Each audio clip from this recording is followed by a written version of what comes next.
It wasn't fire, nor storm, nor war that tore through the heart of London's St Giles neighborhood that afternoon. It was beer, a 15-foot tidal wave of dark, frothing porter surging through the city streets, sweeping away everything and everyone in its path. On October 17th, 1814, at the Horseshoe Brewery on Tottenham Court Road, a disaster was brewing, literally.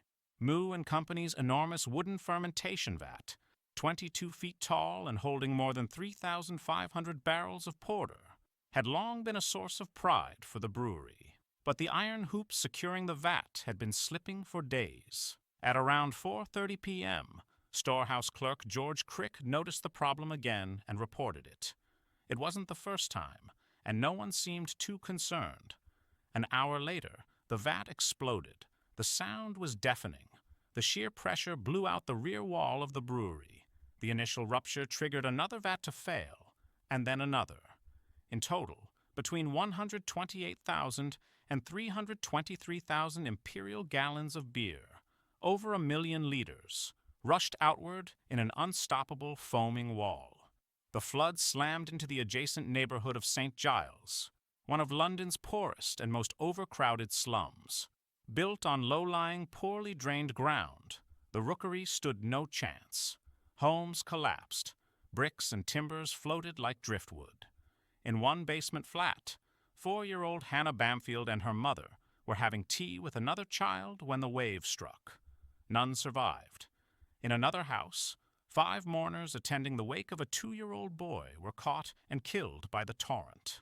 A 14-year-old servant named Eleanor Cooper was crushed beneath a collapsing pub wall, and 3-year-old Sarah Bates drowned in a cellar, where her tiny body was later found amid the rubble. In total, 8 people lost their lives. Many more were injured. Strangely, all brewery workers survived. Within days, the site became a spectacle. The Times likened the damage to an earthquake. Onlookers paid to glimpse the wreckage. Rumors spread that locals scavenged beer from the gutters, some allegedly dying of alcohol poisoning. But brewing historians have noted that contemporary newspapers describe the crowd as orderly, possibly to deflect blame from the Irish community that made up much of St Giles. The inquest returned a verdict of act of God. Meux and Company was deemed legally blameless. No compensation was paid to the victims' families.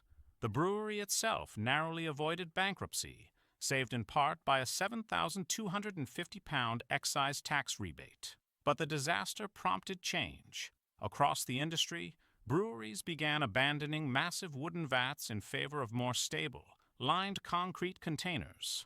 The sheer scale of the failure, and its deadly consequences, had forced a reckoning with the limits of brewing ambition.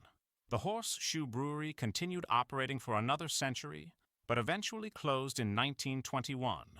Its site now hosts the Dominion Theatre, a symbol of London's constant reinvention, rising from tragedy into entertainment. The London beer flood remains one of the strangest industrial disasters in history.